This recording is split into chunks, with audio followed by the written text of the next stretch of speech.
sucks. Gigguk made new video. Best of anime 2022. I've been watching him forever. Ever since he made his first, like one of his early reviews, like his Bakano review. And he had 60,000 subs, like a long time ago. I've been watching him forever. And I remember when he made his best of anime 2013 and then disappeared. And then he would not really make videos, but he would come back every year to make best of anime 2013, 2014, 2015, etc., etc. So I always like his best of anime videos, and I've seen a bunch of anime. Oh, he did like a top list. Oh, damn, he changed up the style. Normally he doesn't do a top list.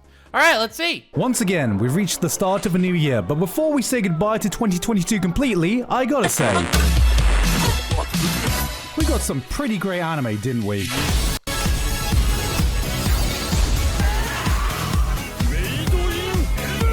Dude, I love how he always does the AMV things in the beginning of his videos. They're a really great hook. 2022 was a year of heavy hitters in almost every genre of anime. Massively anticipated titles finally dropping and having the impact we thought they would. Big franchises continue into another season and hitting even harder. We even got old franchises getting resurrected and looking better than ever. 2022 was absolutely stacked. It was a great year. What else happened in the world for us weebs?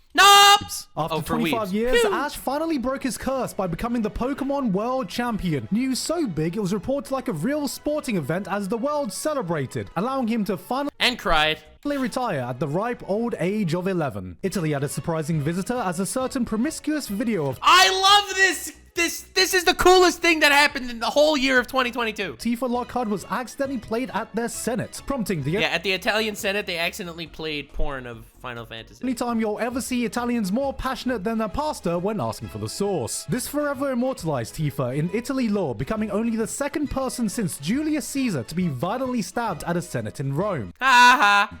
Alright, what else was there? I got the climax to the biggest romance arc of my own life.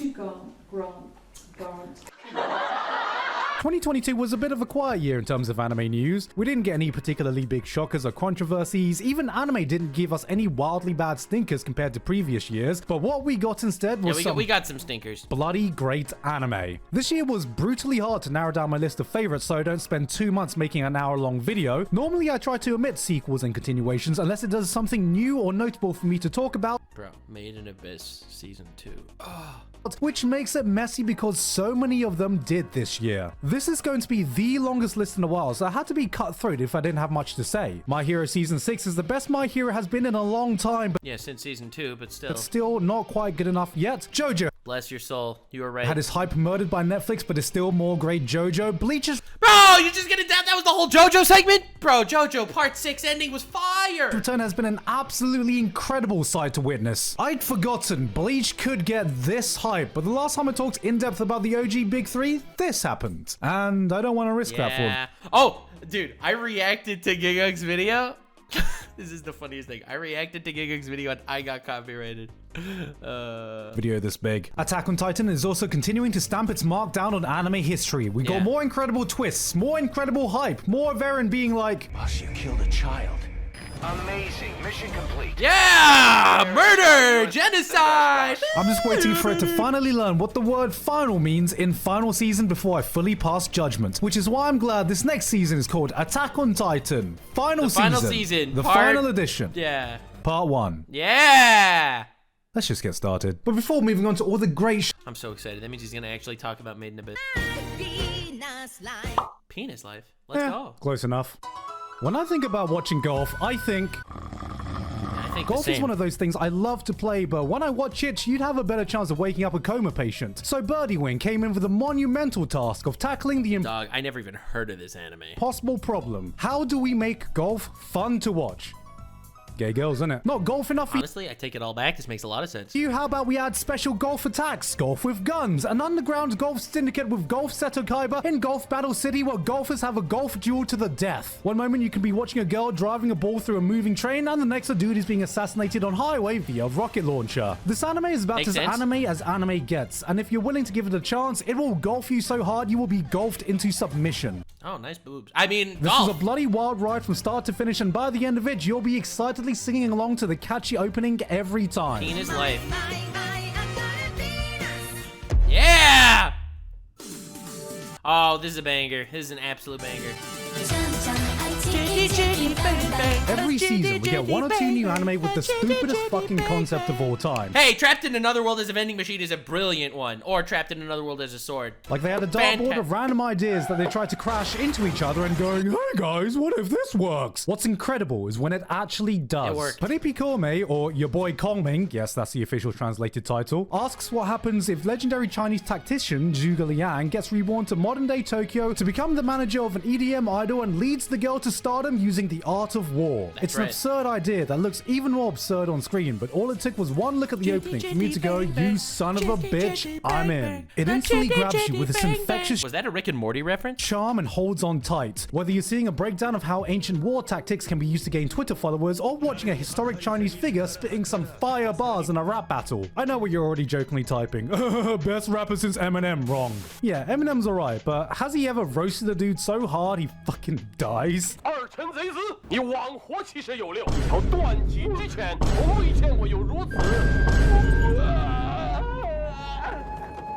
Oh my god! Yeah, it's a great anime. You murder with guns. Kongming murders with emotional damage. But past the bizarreness, it never forgets the beating heart behind it. Like Kongming, we're cheering for every step closer Eiko takes towards stardom. Her journey into music was so well done, you forget the absurdity of the premise. And that's the real heart of this show, because I can't even begin to describe the unbridled satisfaction of cheering for this girl to succeed, and by the end, seeing her move closer to achieving her dream weight. Did I just get tricked into watching an idol anime? Yeah, I didn't watch this Yeah, one. Keanu Reeves is cool, but have you ever sat there and asked yourself, is there anything we can possibly do to make John Wick even better? I mean, it would be cooler if he was like a lolly maid. Yeah, he goes, isn't it? Lycoris Recoil takes a simple approach. You Oh, that's a different one. Oops. like cute girls, you like guns, we're gonna give cute girls some guns. So what happens if you add beautifully adorable anime girls into a gun-toting spy action thriller? Well, you Yeah. get something like this. Jesus Christ, that's Jason Bourne. Somehow we have a show that attempts to straddle the perfect middle ground between moe slice of life and hardcore action. You have a dark terrorist plotline where the stakes are high, people are getting murdered, there are intense gunfights straight out of a Max Payne game. And then we cut to What did she just block that bullet with? With a pillow? It's a pillow airbag. Blocks a bullet. Max Payne game. And then we cut to a scene where the girls are like,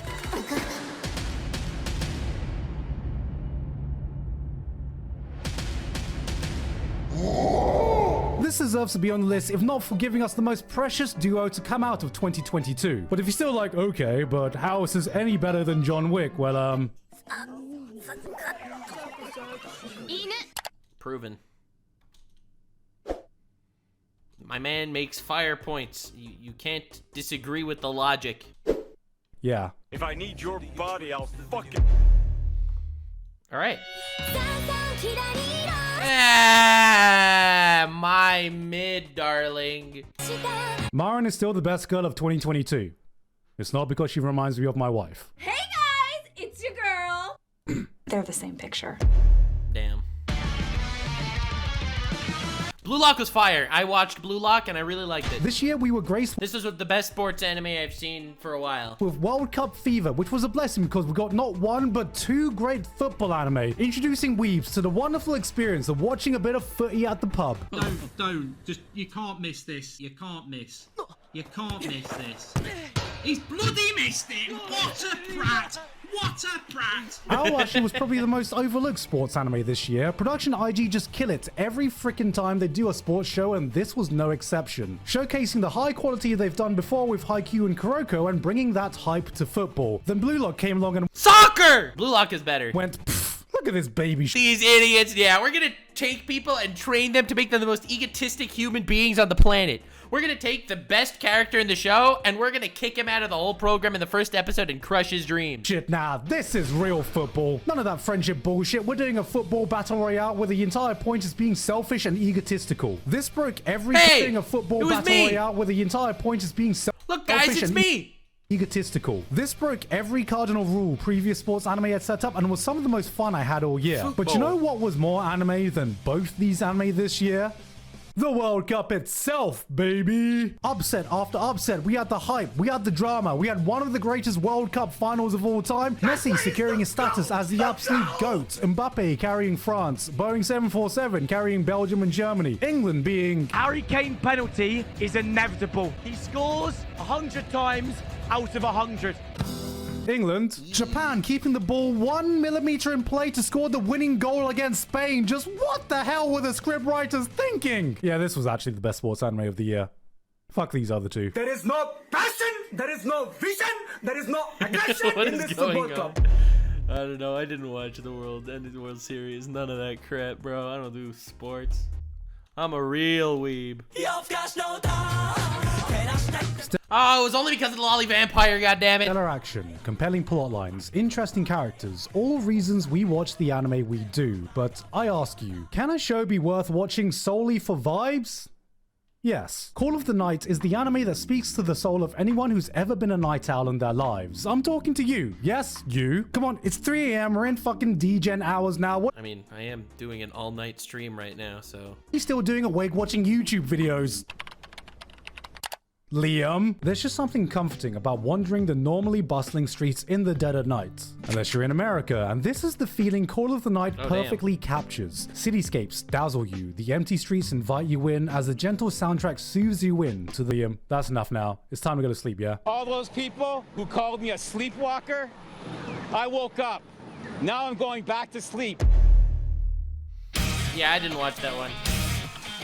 Every year, there's always a gem of an anime. Let's go! Oh, I thought it was going to talk about JoJo's and the recreators, mid-creators. It gets stripped away of all the potential hype it could have had because it's in the jail of some streaming platform. Yeah, Kakiguri wasn't good That doesn't promote it. And this year, there was no bigger tragedy than Summertime Render being locked behind Disney+.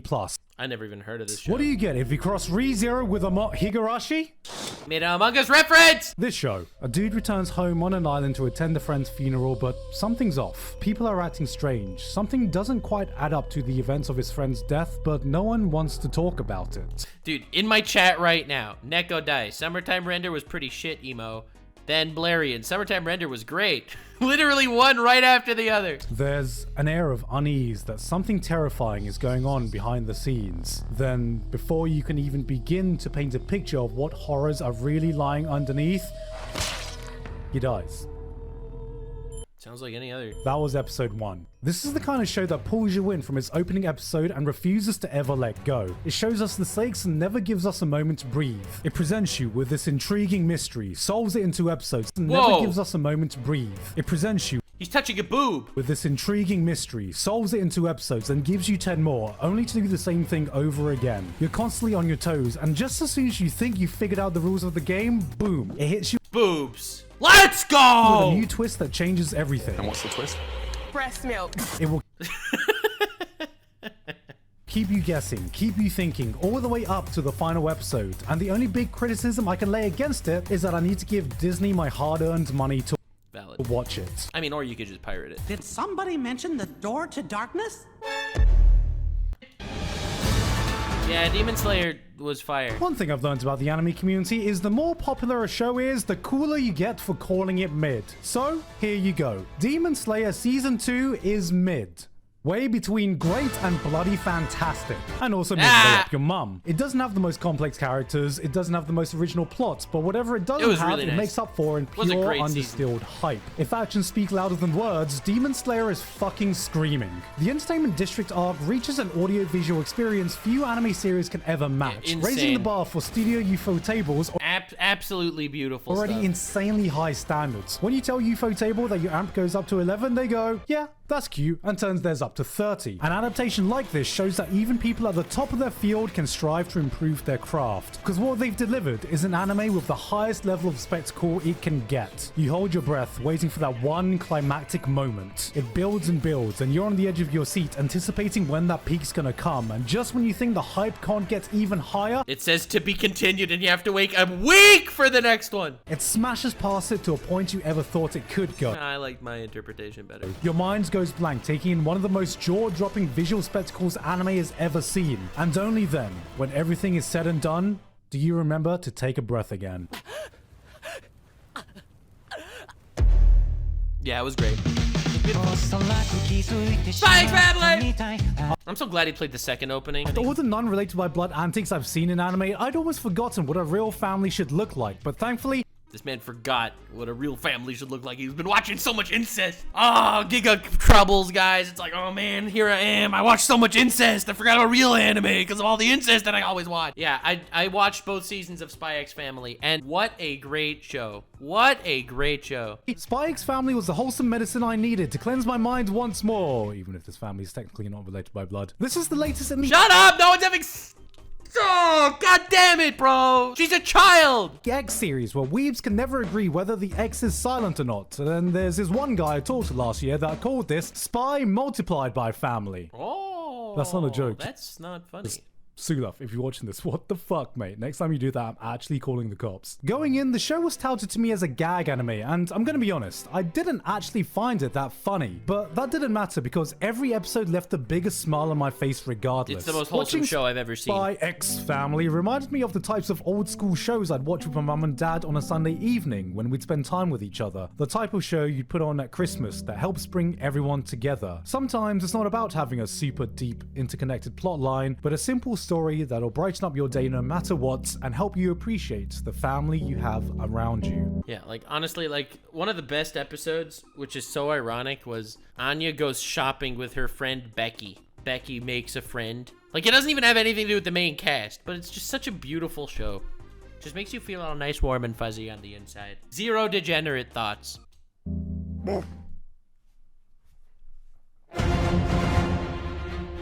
Oh yeah, I heard a lot of good things about this. The legacy of Gundam is one of the most storied and important franchises in all of anime. But with this legacy and the sheer number of iterations preceding it, every new Gundam comes in with the challenge of having to figure out what can this Gundam do that no other Gundam has ever done. Gay girls, innit? Gundam the Witch— Bro, I love how he figures out the solutions every time so quickly. From Mercury is the— Gay girls is just like, it's a plot device. It's like the Deus Ex Machina! Gundam we've needed for the longest time. Something that wipes the slate clean for new fans to be able to jump in while not forgetting why people watch Gundam in the first place. It's hard to do a fresh take on such an old franchise, but The Witch from Mercury seems to be doing exactly that. This is no war between nations, but a war between corporations. Here is a world where profit and power reign supreme. Elon Musk is having a wet dream in a corner. The politics of war have been replaced with the politics of companies, proving that corporate drama can be just as gripping if you add the right conflicts, because Gundam has never been just about the giant robot It's fight. always been political. Like, Gundam's always been political. Alright, let's talk about the giant robot fights. Giant robot fights are awesome. Studio Sunrise have pulled out all of their expertise to make this the best looking mecha show it can be, from the flashiest battle to the smallest details. I mean, just listen to the sound design.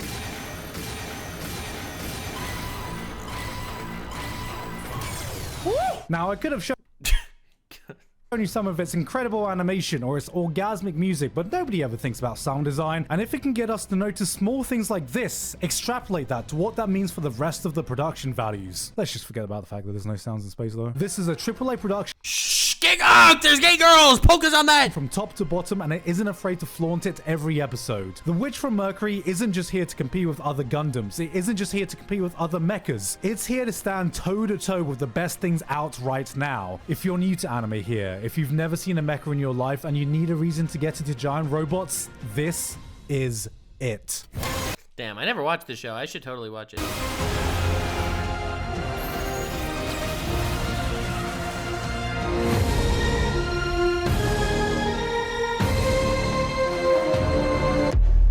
Damn.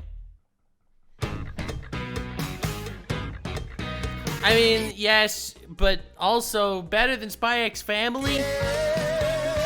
Every generation, we get a genre-defining show, one that fans look back on as the pinnacle of the genre at that time, that sold them on what could be so great about it. And I believe that Kaguya-sama has become just that. When I started Kaguya, I thought it was just going to be some formulaic gag manga. Two people that don't want to confess, they find the most convoluted, roundabout way to avoid confessing, and then they don't confess. But what I didn't initially notice is that even though it seems episodic, every new gag, every new skit adds a little bit more. Piece by piece, a layer gets added to each character. It's a cute show. I liked it. I feel like it got a little boring as time went on, but it continues. Better than Spy X Family. To build continues to add on itself, and before you know it, it feels like this group of dimwits have become your own friends. You start to cherish every single second you get to put the show on, and that's the real magic of Kaguya. Beyond the gags, beyond the antics, it just becomes a joy to spend time with all of them. You fall in love with this ensemble, so this season, when it follows... Wasn't Kaguya one of Tectone's favorite animes? That is not a good sign. If something is one of Tectone's favorites, then it's probably bad.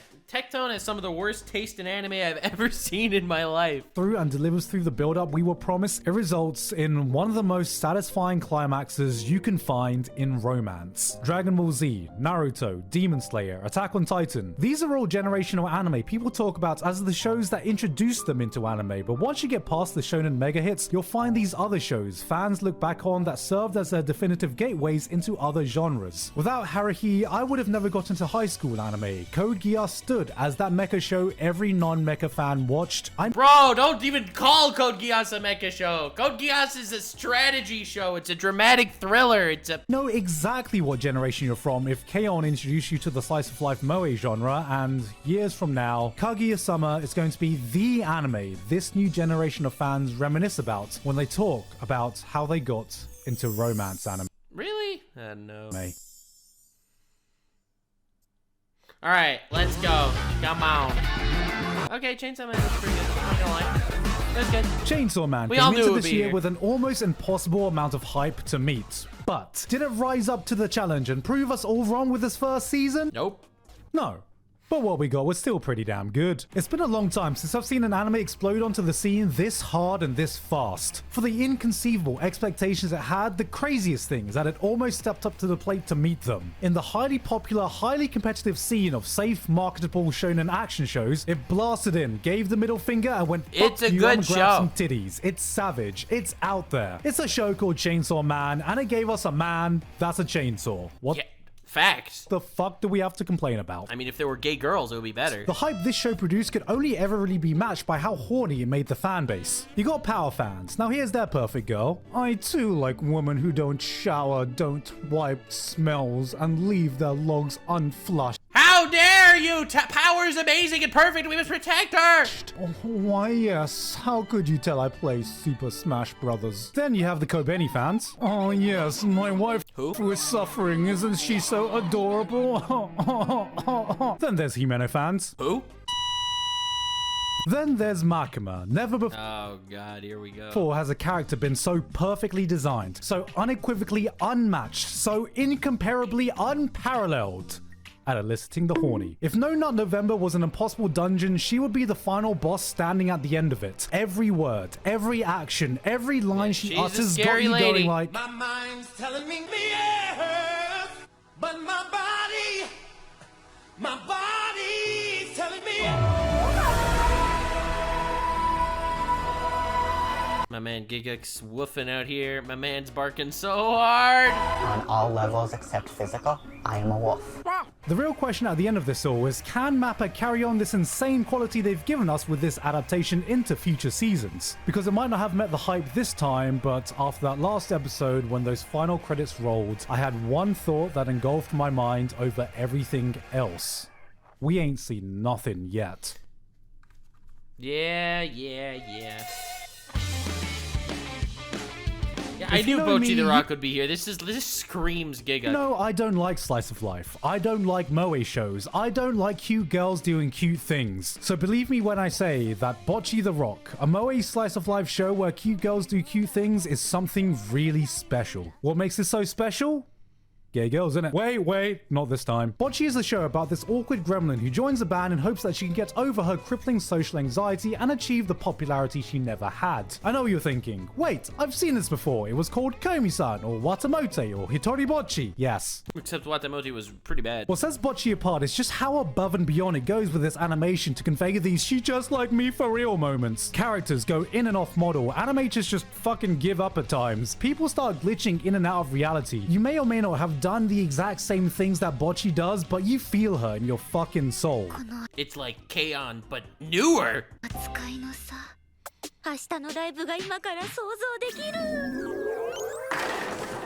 first I was worried that this was going to be a one-trick pony. Turns out it's a 10-trick pony. I didn't watch it, to be fair. in a farm of 100 ponies. When you think you get the joke, when you think you know what's coming, the animators hits you with something completely new that conveys this terrifyingly relatable feeling in a way only animation can do. This made me laugh more than any other show this year. It wasn't gut-busting laughter, it was more like, oh god, I felt exactly the same way. God damn it, Bocchi, why are you doing this to me? This is triggering my fight or flight response. Get out of my mind. Get out, get out, get out! Yeah, big mood. If there is a single introvert bone in your body, something in here will drag out a core memory you've buried deep in the recesses of your mind. Like that intrusive thought that hits you at 3 a.m. And god, I didn't even talk about the music! I recently said that this was everything I was hoping K-On! Would be, because while yes, a lot of this is slice of life moe, motherfuckers are getting shit done! It up on stage made me want to jump up and go, yes! That's my girl! This was my biggest surprise of 2022, bar none. In a season of heavy hitters, Bleach, Chainsaw Man, Spy X Family, Bocchi the Rock, I didn't watch it. Maybe I should. The mic and went. I mean, we all know that he's still gonna have Cyberpunk Edgerunners, which was good. I hope we still get a Made in Abyss. Yeah. Cyberpunk 2077 has gone down as one of the most disastrous launches in gaming history. Years of anticipation and build-up led to the release of a broken, unfinished game that would take an equal amount of years to fix all the bugs that it had. 2077 became a joke, a meme among the gaming community about how not to launch a game, and the biggest praise I can give to Cyberpunk Edgerunners is that it was so good. The anime almost made everyone forgive what happened to the game. Out of nowhere, this dropped and introduced reads to the insane world of Night City. We weren't given another squeaky clean, safe anime. This was some hardcore, dick and butt, hyper-violent, I fucked your mom kind of show. Yeah, this was a dick and butt kind of show. Thanks, Gigguk. God damn, was it awesome. Yeah, it was a really good, exciting show. Did I just not like it as much as some other people? I liked a lot of it, okay? I thought it was a good show, and I thought some of the characters were cool, but to compare it to, like, Spy X Family, bro! Hits you with the story going at full throttle from episode 1 and never takes its foot off the gas. You'll look for a moment to pause and catch your breath, and while you're waiting, you'll realize the credits to the final episode are rolling. This was the anime Studio Trigger were born to make that nobody realized they wanted until now. Even for a team of decorated veterans in the industry, this felt like they had upped their game. They felt refreshed, revitalized, every scene oozing with style, every frame burning with the passion of everyone working on it. And it's impossible for this excitement not to get transferred over to the viewer. This is how you do a video game tie-in, and all it took was emotionally scarring the collective Cyberpunk community with a single song. Yeah, it was a good show. It was a banger.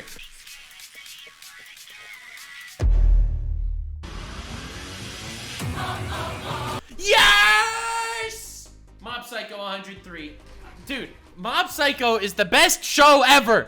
And it's so good. Easy top 5 anime of all time. Such a absolute masterpiece. When Mob Psycho Season 3 was announced, I remember saying to myself, we don't need another season of Mob. No!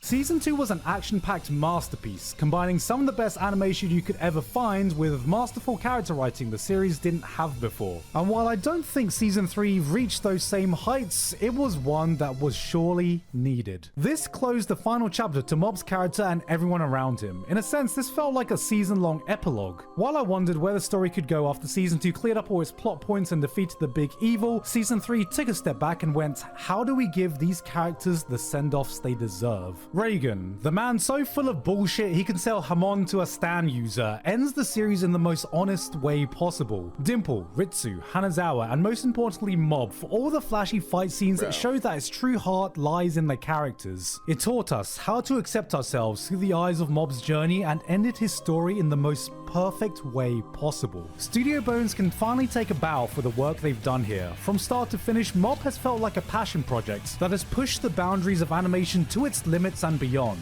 This is the kind of adaptation everyone only dreams of. And now that we're saying goodbye, whatever your favorite season was, it's hard not to feel like all of Mob Psycho has cemented itself as a modern classic we won't ever forget. Massive props. This is one of the best anime of all time. I will never forget Mob Psycho. What a good show. What a good freaking show. All of anime was worth it for Mob Psycho 100. But nothing else came close to Mob Psycho this year.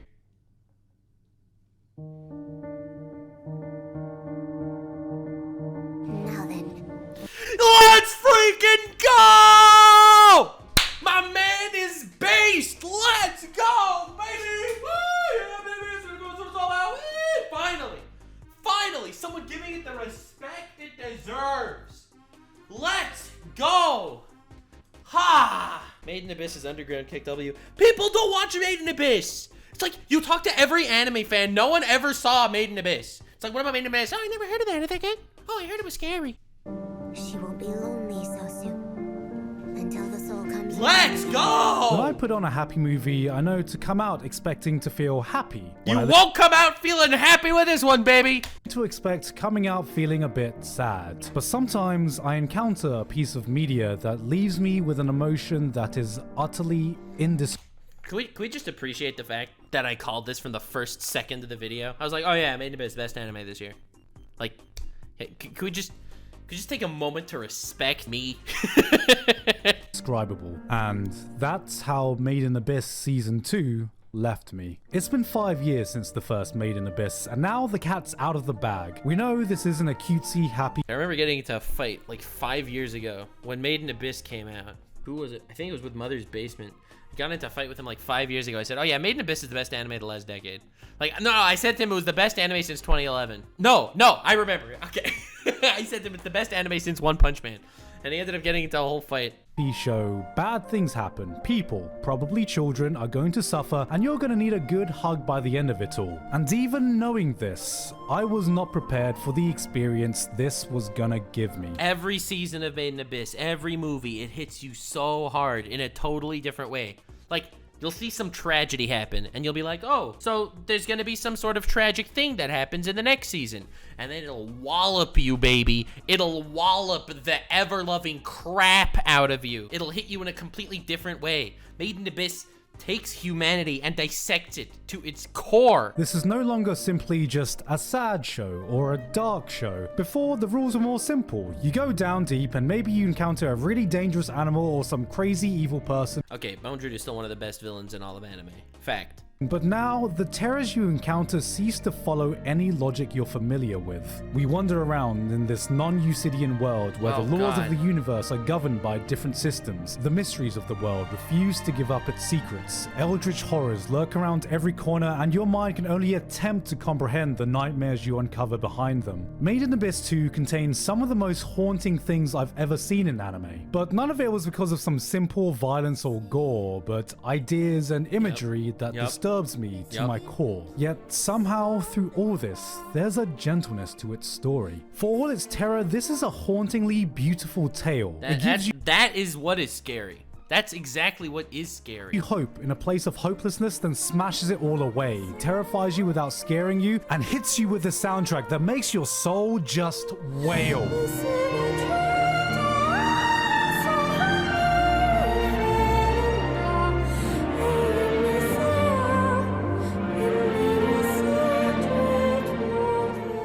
I had an incredibly hard time picking my favorite anime this year. Any one of the top 6 could have taken the spot, but the reason I settled on Made in Abyss is because it's given me an experience like no other. Unlike everything else I've talked about today, this has grown beyond something I would wholeheartedly recommend. In the same way, I don't really recommend a movie like Requiem for a Dream, because it's not something you go into to enjoy, but if you're brave enough, it's an unfathomably... You go in there to feel, baby.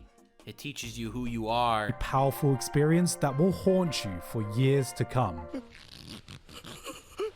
Made in Abyss allows you to find beauty in the horrific, hope in the despair. You watch this nightmare unfold through an ethereal lens. It rips your heart to shreds, then gives you a warm hug and tells you everything's gonna be alright. You go on this ride that tears your soul apart, only to come out smiling at the other end. And only after it's all over, and you sit beside yourself to process the journey of emotions you just felt, is there only one word that can encapsulate it all.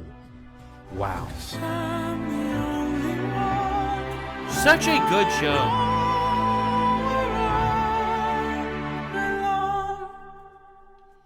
I stand with you, my friend. Hey guys, hope you're having a great 2023 so far. And yeah, that was all of my favorite anime from 2022. And I want to give a huge 2022 thanks to Alpha Sigma. Yeah, what a great Great freaking show. My God. And also Alpha Sigma's a mad lad. Just saying. Good video, Gigguk. I approve. Thank you very much. Best Anime 2022. I'm with you. Like, subscribe, and follow me on Twitch. Stay weird, fam.